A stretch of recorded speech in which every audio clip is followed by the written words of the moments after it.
Hi everyone, welcome back to my channel. My name is Sarang Choi and I am here with such amazing guests. It's such an honor for me to introduce them both here.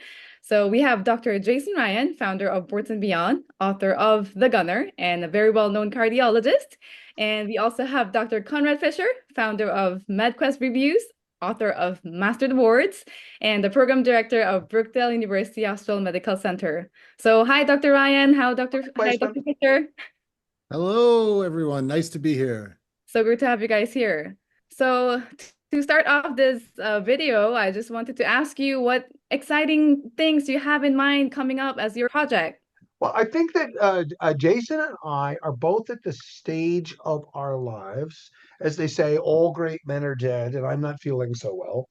And that where we're looking to say to collaborate, what people would do if they played different musical instruments and to jam, to sing, and to have a combined piano and cello, so to speak. I do a collection of what all the great advances, or what I think the great advances are, of course, very focused on test prep. So I'm using the things that I think are going to be on the exam because I don't run a research symposium, not for this anyway, and to say, hey, isn't it amazing that we have gene therapy with Betty Beglogene and we can cure thalassemia?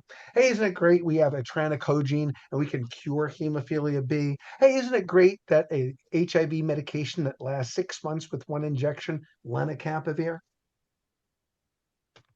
And this is what I think is going to be on your exam. And isn't it exciting? Isn't it wonderful? Isn't it miraculous?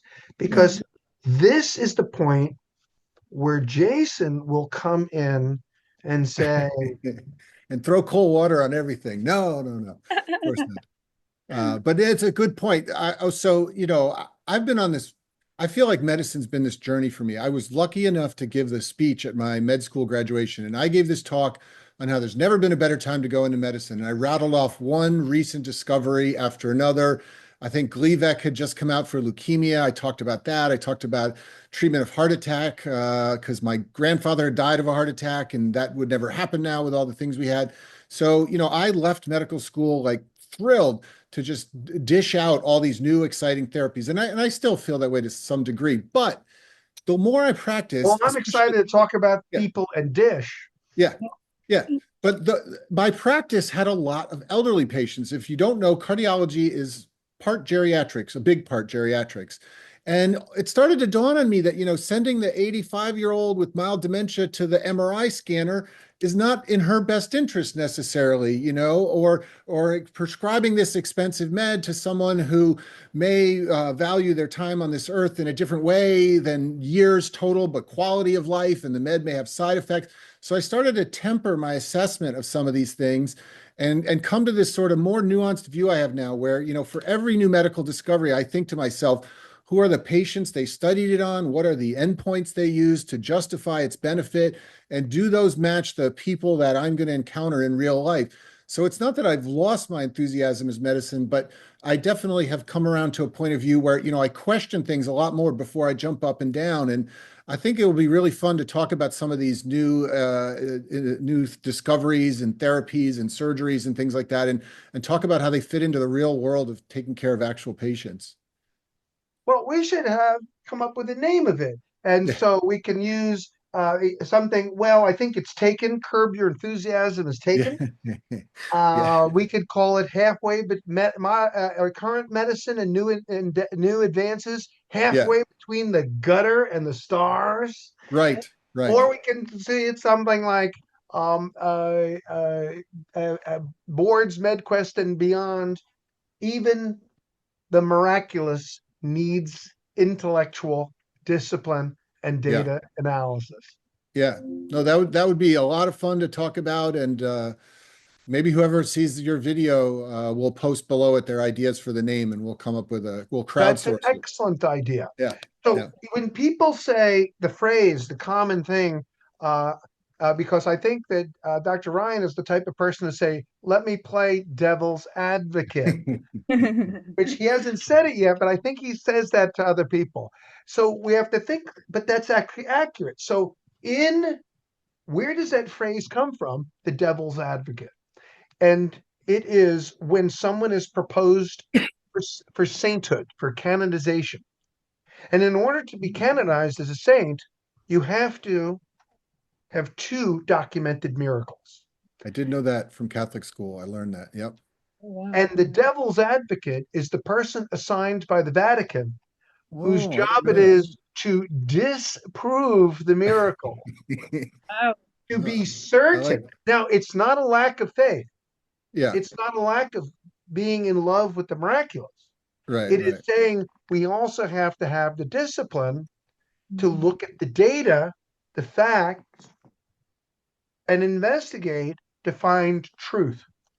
And so I think that this would be a very unique and beautiful combination because goodness and truth should go together.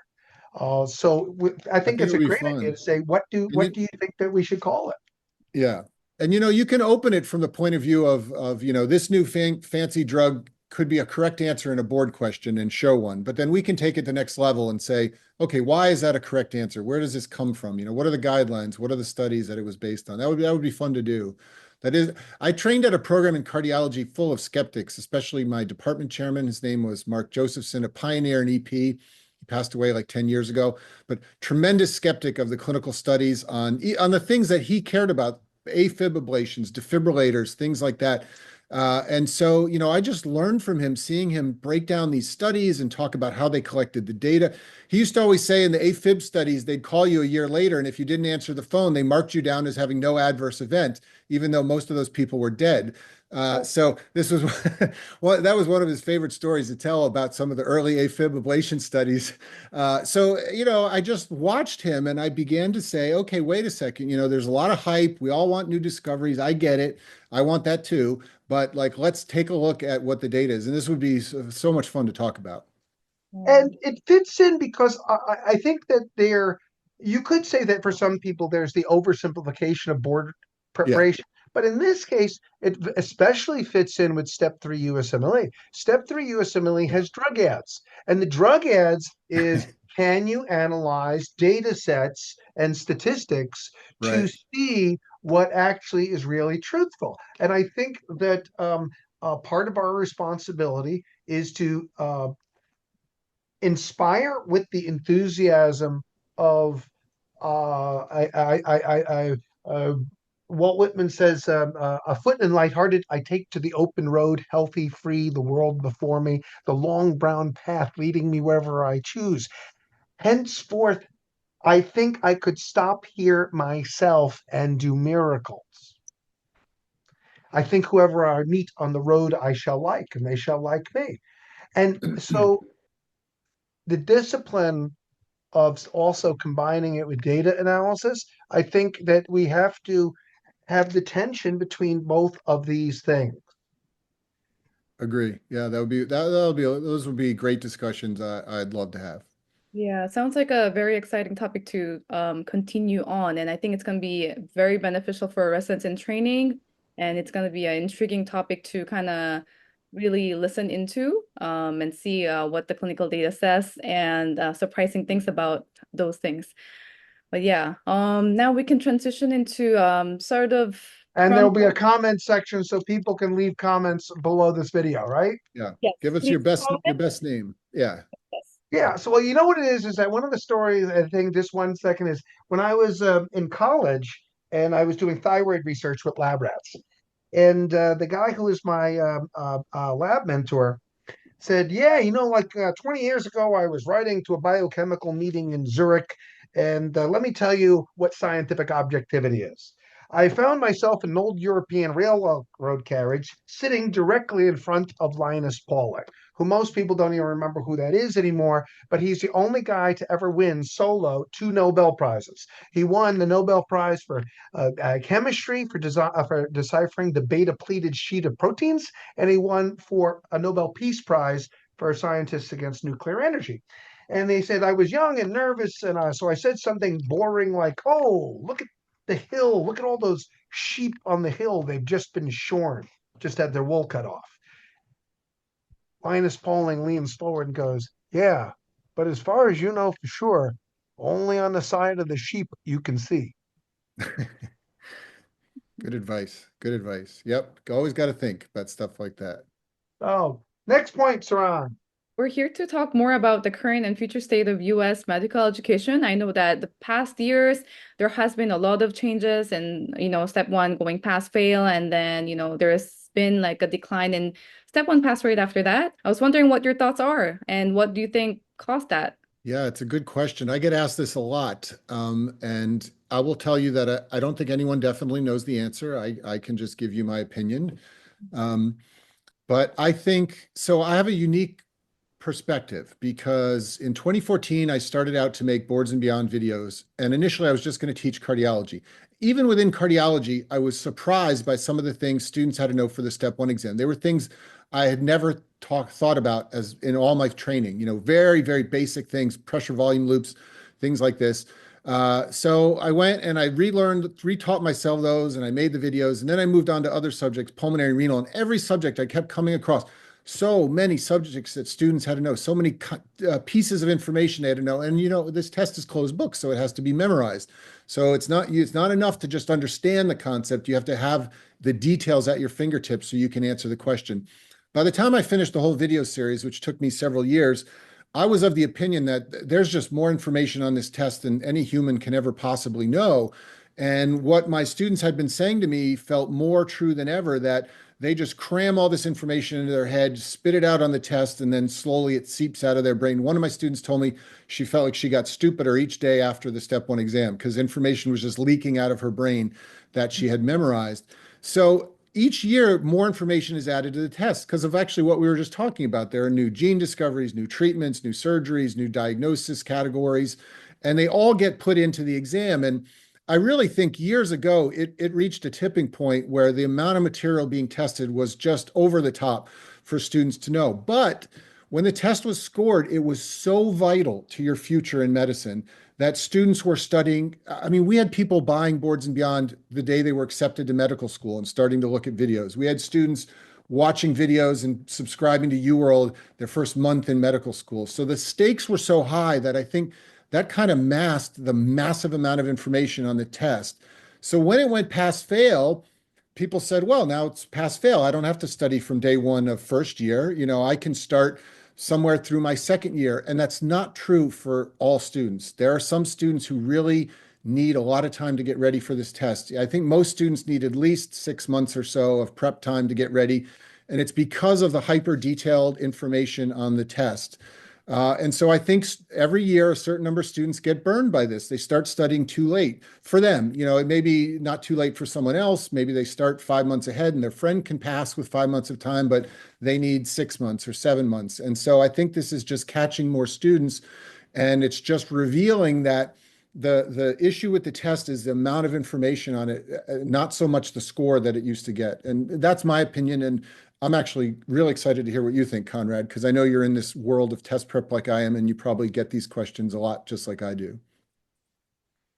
So, if people do develop leisure reading time, I don't read a lot of fiction, but I've read Dune 3 or 4 times, and the Bene Gesserit, the religious order, a litany against fear. I shall not fear. I must not fear. Fear is the mind killer. Fear is the little death that brings total obliteration. I will face my fear. And when the fear has gone past, it will not remain. Only I will remain. So the issue about fear is that it's a tremendous motivator.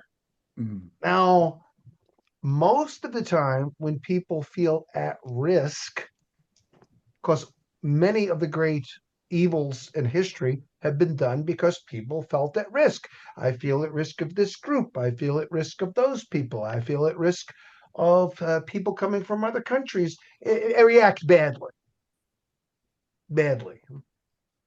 But fear of not having a good grade on step one Mm. drove people. Yep. That's true. And knowing that you had 2 data points to show your worth, to show your merit, was motivating because transcripts are pass fail in 70% of US schools. And in international schools, one country, the maximum grade is 600. One country, the maximum grade is 17. How do you compare those? Yeah. They don't give you the standard deviation. So you don't know how good somebody is. So you had this score. And so the good news is people do tell me that they feel less scared and less anxious because step one is pass fail. But the problem is that for US allopathic students, we shouldn't say that the pass rate went from 97 or 96 to 91 and 92.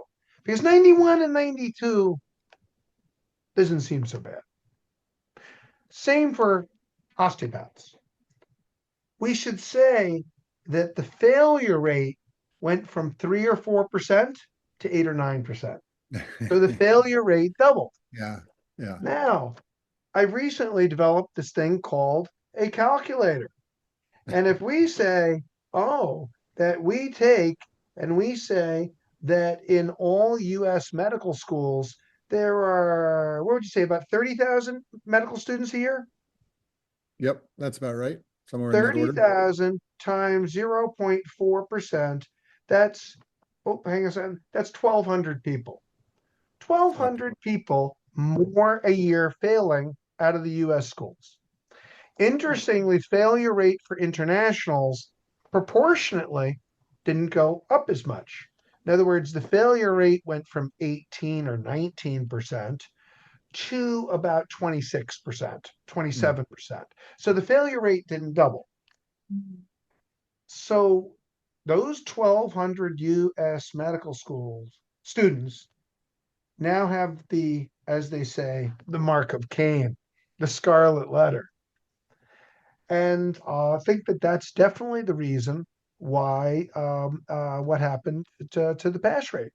Yeah, I agree. And I have tutored some students who failed step one or were at risk of failing step one. And not 100% of the time, but a lot of the time it's the first gen students with less of the advantages going into med school. You know, they didn't go to the elite college or the private prep school for high school.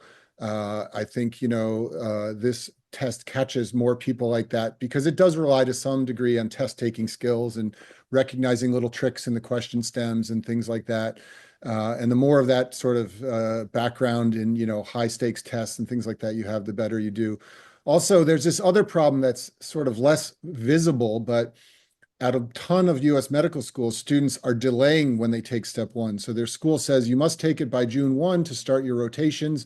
And on May 31st, they tell their dean, you can't make me take it tomorrow, I will fail. And their dean says, okay, you can take it on July 1. And this delays the start of their third year. It disrupts all the scheduling. In some cases, students borrow money to take an extra 6 months or a year of school. So not only is there a problem with failing in the scarlet letter that you get, there's this other problem of just having a disruption to your education by getting ready for it. I'm not sure what the answer is, but definitely it's hard to start studying first week of first year for a test that's pass fail. I mean, most students aren't going to do that. And so when do you start studying? It's different for every student, and it's hard to know who needs how much time. Yeah. And since the fear of the doing well on step one has moved on to step 2 CK now, would you know if like there are more people actually passing step 2 CK and like doing better, or actually there's not much difference there? I think the pass rate's about the same on step two. What's happened on step two is that all the eggs are in that one basket. That's sort of my joke. I said, what metric replaced step one? And people go, step two. I'm like, that didn't replace it. You just lost a metric. Look, dude, you know, if you lose your left leg, you don't say, well, you know, my right leg replaced it. You just lost one leg. Right. Yeah. Right. Yeah. And the step two score comes out so close to the match at a lot of schools that this is a big issue. You can think that you're a candidate for a competitive specialty or competitive program, and find out, 6 months before, 3 months before you apply that your step 2 score is below the cutoff for that specialty and it's out. And now you have to change all your career plans or consider something else. So the switch to pass fail has probably, in my view, traded one set of problems for another. Mhm. We get 2,400 applicants above a 250 on step 2, Wow. 950 That's above unbelievable. 260. Wow. Wow. And that's Yeah. just that's the way it is, dude. This Right? is, and this is the double-edged sword of the modern era. So when I was studying for step 1 and step 2, I had about 3 weeks to prepare for each exam, and I had no Q banks. I studied from textbooks, highlighting textbooks and making note cards. Now you have all these great resources, UWorld, Boards and Beyond, Pathoma. They're really great for understanding medical science. I think students are in a better position to learn medical science than ever before. Unfortunately, the downside that comes with that is the step scores have gone through the roof. And now, you have to keep up with the Joneses and get a score that's in that upper echelon to be competitive. And that, if you got a 250 when I was, you would have been the biggest genius in the last 10 years. I mean, I knew one person who got in the upper 230s on step 1 and applied to my program I was at when I was an intern, and one of my program director interviewed him. He said, I just met a kid with a 238. That's the highest score I've ever seen on step 1. So this is what it was like back then. Now students come in my office in tears because they got a 238. And it's always hard. I always have to remind myself that they're living in a different era than I used to live in. I'm like, what's wrong with a 238? That's great. So the average scores have just gone way, way up. The good news is your patients are going to be better off. You guys understand medical science in a way that took me a lot longer to learn. The downside is the scores have just gotten very, very high. And I guess there's also been decline in people applying to medical schools, but increase in enrollment. And I guess that could be one factor that can be contributing to that as well. Yeah, well, the numbers are 10 years ago, the average was about 52,000 people a year applying to US medical school. And during COVID, it went up to 62,000, 2021. But it has gone back to 51, 52,000. Now, we also have to remember that the total number of medical schools goes up by 1 to 2 a year. There's an occasional year with 3 new medical schools. Plus, how many medical schools are there in the Caribbean? A lot, yeah. Well, a lot. I'm glad we're not negotiating your salary. How much are we going to pay you? A lot. And the answer is over 80. There's over 80 Caribbean schools. Each island, it's like a little prince, you know what I mean? A little miniature guy on each planet there. Okay. So, what do you think, Jason? Why do you think med school admissions are declining lately? I think from what I've read, what you said is true, that it spiked with COVID and it's come back down to a normal level. They have gone up and down over the years. I've heard this before. My own view is that the huge attractiveness of medicine is that you'll basically always have a job. I mean, you never, my dad, was a chemist, and in his 50s, his company got bought and he got laid off. I mean, I've never heard of that happening to a doctor. I'm sure it has at some point, but your job is going to be very secure. And you're going to always command a reasonably good salary. We complain about reimbursement and all those things are valid, but you're Best going to. defense is a strong offense. Right. So as long as the job is so secure and the salary is reasonable, I think you're always going to draw people into medicine, unless that changes. If it starts to be, doctors can't get jobs anymore, that would be a disaster, because the training is so long. No one wants to go in it unless they know there's something bright coming out at the other end of the tunnel. But I just think compared, people say you could make more money in finance than medicine. This is, of course, true. You also could get laid off when you're 45 You'll years old also in be working finance. for Right, was it Lehman Brothers? right, exactly. So those other fields, although they are lucrative, in more lucrative than medicine in some examples, on average, for the average person, nothing can beat medicine in terms of the job security, I think, and the salary. And as long as that's true, I don't think we're ever going to have a problem filling medical schools. The danger will be if that ever changes. I don't see it changing, but who knows what's going to happen in 10 or 20 or 30 years. Yeah.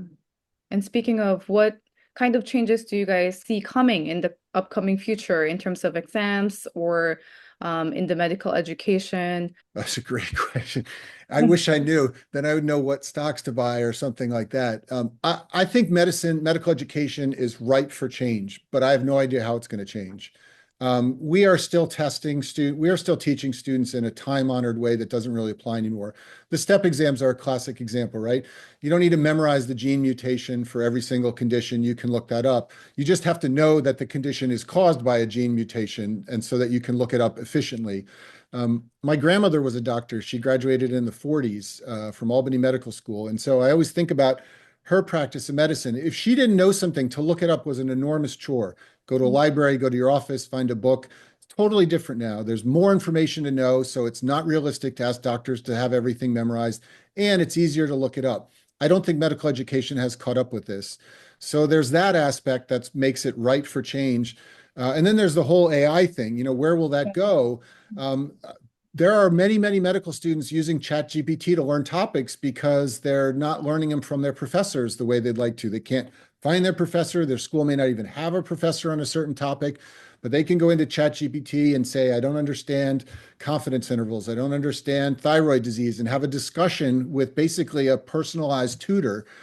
So that creates enormous opportunities. So I think this is an exciting time in medical education if you're okay with uncertainty. If you want the time-honored path of everything's prefab, it's laid out for you, sign up and do what everyone before you did, you may be disappointed. But if you like to think differently and come up with new ideas, there's so much opportunity for things to change. So I think the point that you made, Jason, about the access and ease of acquiring information. When was the last time I had to go to a physical library? Yeah. When I was in fellowship in the 90s, I lived in the Cornell Library. Yeah. And it's at Memorial at Sloan Kettering. The residents um, housing had the bottom three floors were the reference library. You were expected to never leave. It went in tunnels across Rockefeller University. You were expected to never leave the whole time, and you had to physically go there. You had to physically index medicus, man. You had to look stuff up. Or Harrison's. I haven't bought Harrison's textbook of medicine for 15 years. Mm-hmm. Nope. And I was like, oh man, I read both Harrison's and Cecil's. I'm well rounded because I've read most of it, both of them. So I think that that's the major thing which is acquisition of knowledge. I think that a lot of the schools will want to go to organ-based systems where they do the anatomy, physiology, pharmacology, and biochemistry of systems. I'm not sure how much of a difference it makes, and it's hard to coordinate. For instance, cardiac physiology and cardiac pharmacology is extensive. Cardiac anatomy? Mm. Well, there's not more than four chambers, still the same No. four chambers, right? Yep. Whereas the anatomy of muscles, 510, 512 muscles in the human body, but all skeletal muscles have the same physiology. And it's a 40-minute lecture with actin and myosin that hasn't changed in 50 years. So I think it's hard to coordinate that at this time. I think because I'm also fundamentally an optimistic person, I think that when people get concerned about AI and Chat GPT, I think that if those modalities can be shown to do something better for patients, then we have to have the courage to say this can be done better with Yep. another modality. Not to say, I'm resisting automation because I don't want to lose my job. But it used to be poetic. William Blake, 200 years ago, said, a poet said, to see a world in a grain of sand and heaven in a wild flower. Hold infinity in the palm of your hand and eternity in 1 hour. Now, he had to express that in mystical poetry, but I have it right here. Hold infinity in the palm of your hand. It's true. Yeah. And so that is the major way that it changes. I think that a lot of faculty struggle with the fact that students don't want to come to classes. Now, that was one of the major reasons behind going pass fail, which was, hey, how come these dag nabbit students are not coming to class? Oh, well, they all have to study for step 3, professor. We can't come to class. Excuse me, step 1, we all have to study for step 1, and so we can't come to class. Oh, man, we better make step 1 pass fail so they won't be obsessing about it, and then they'll all come to class. Yeah. Uh-uh. No, that's not why they're not coming. Yeah. Yeah, that's not why. But I think that's an age-old issue. So what will come next in medical education? I think the major issue is we're going to have to learn to adapt around faster ways to access it. And we're going to have to, I can tell you what I hope would happen, but I don't think it's going to, which is our political structures are often attacking science and medicine, that I wish that we taught a more activist ethics that said when somebody says that vaccine is dangerous, or somebody says autism is caused by this, and somebody says that this treatment for a particular disease. I mean, I saw one of my own former medical students on his very widely popular nutrition Twitter feed actually take a picture of a supermarket and say the people who run this supermarket are terrorists because of processed food. Yikes. So I don't think it'll happen because the doctors become more activist to say we have to push back and stand up for science, but I wish it would be. That's a good point. I will tell you another thing. You just reminded me of this, but so another reason for the push to pass fail step 1 was, we have these classes about things that are important, like social determinants of health, cultural competencies, and then the students skip them because they just want to study for step 1. So we're going to make step 1 pass fail, and now the students are going to come to these things that matter. But what I've seen is students will come to almost anything if they think that when they're attending, it will be important. And so what would happen is they'd come to the social determinants of health lecture, and then they'd go rotate with an ER doc, a cardiologist, a surgeon who says, well, that stuff's stupid. And all of a sudden they don't care anymore. So in other words, what we're doing is using med school to paper over problems with attendings by making med students learn these corrective actions. And so, what I've always said is if you want students to care about social determinants of health, then you need to bring in some doctors who care about social determinants of health, and they need to go see their patients at the bedside and explain how social determinants of health impacts this patient. If every doctor they rotate with never, ever, ever brings that topic up, students are going to start to think it really doesn't matter so much and it's touchy-feely and it's on the side. So there are a lot of topics like this. End of life care is another one because I do a lot of that in heart failure. And, there's always this, well, we need to teach the med students about end of life care. And I would always say, no, we need to teach the doctors about end of life care. Because if they start practicing it more in a better way, the students will see that. And we don't need to have 6 breakout sessions on end of life care. They will just pick it up. So in any event, this is just another point you reminded me of, which is there are so many things that doctors need to know that they often don't know in the current environment. And we sometimes try to fix those by saying, well, we'll take the captive audience, which is the first year med students, and make them learn it. But it's never going to really stick unless the attendings are practicing what we preach to the students. So on that note about the exposure to attendings, I did a survey 15 years ago of thousands of medical students. And I did a survey study. And I said, how agree, disagree, strongly disagree. Thank you, my 5-point Likert scale. Older faculty have given me the feeling that medicine was better 30 years ago. Older faculty have said doctors were better 30 years ago, stronger. Attending physicians have directly or explicitly stated medical students and residents are weaker and less committed than they were 30 years ago. And it really bothered me that 80 to 85% of medical students felt that way. And I think that here's where I would say the aspirational part. Again, do I think it'll change? Not sure. But what Jason just said is that if you want something to be valued, I think that this is as old as Socrates. Why was Socrates condemned to death in Athens in 450 BC?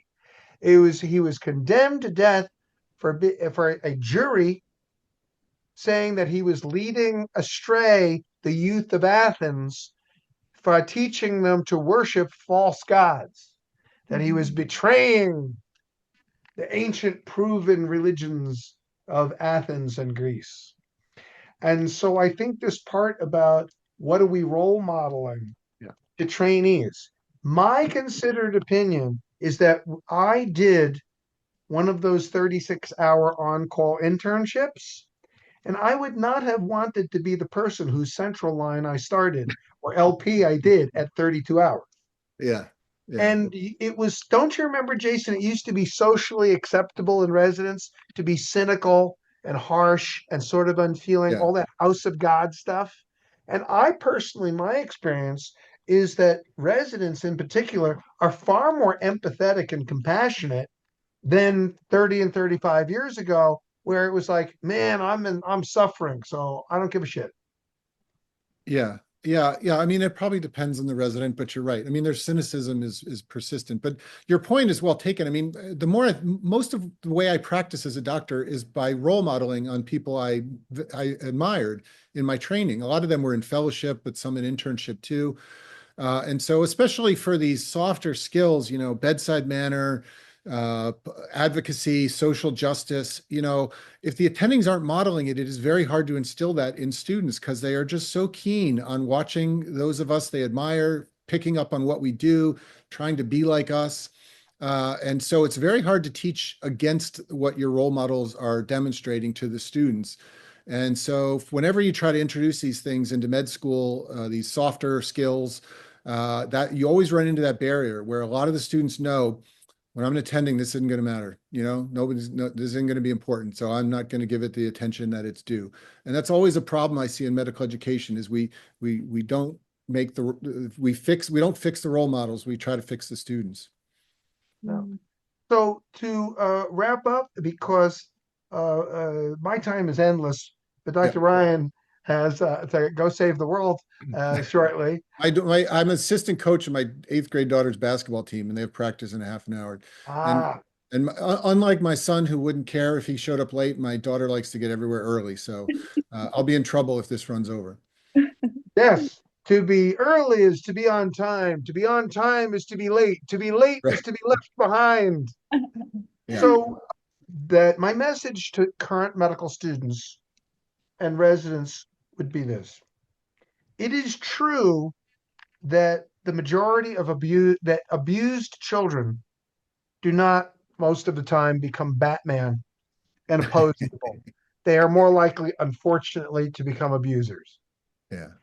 And I would say, if there's something that you saw in what any faculty member did or role modeled badly, if there's something you saw that I did that you thought you could do better, write it down, remember it.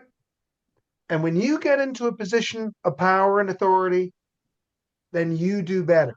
Because I hated most of the first 2 years of medical school, especially.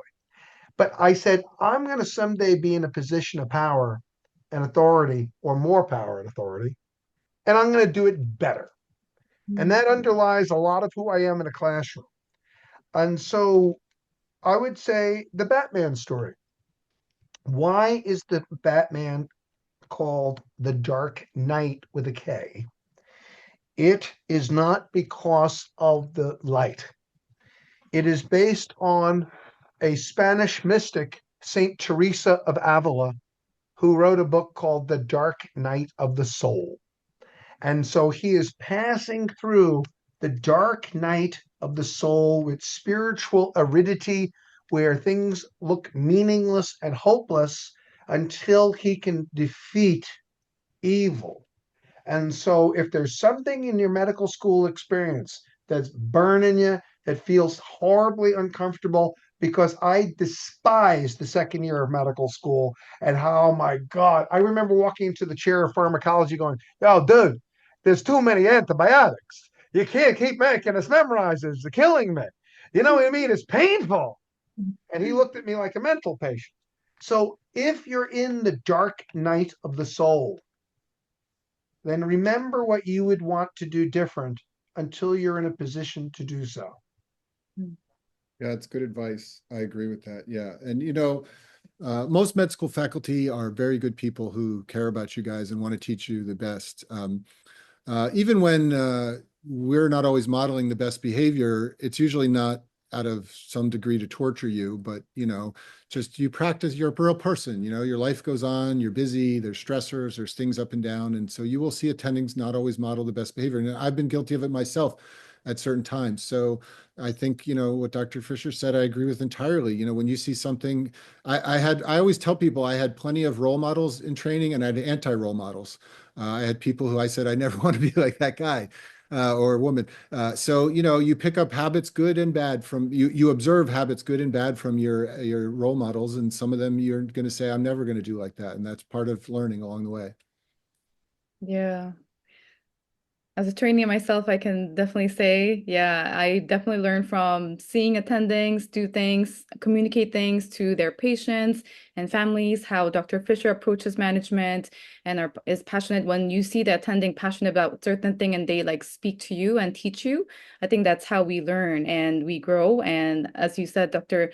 Ryan, like we have that heart to actually be like that person and not be like this other person and things like that. So yeah, I definitely agree. And thank you so much for both your time today. It was such amazing, exciting discussion today about a lot of topics. And I'm excited for the future topics to come as well, for the guidelines and for delving deeper into the truth with our future topic. Thank you all. It was a great conversation. This was a lot of Thank fun. you. Great to be here. All right. Have a good one, everyone. Bye.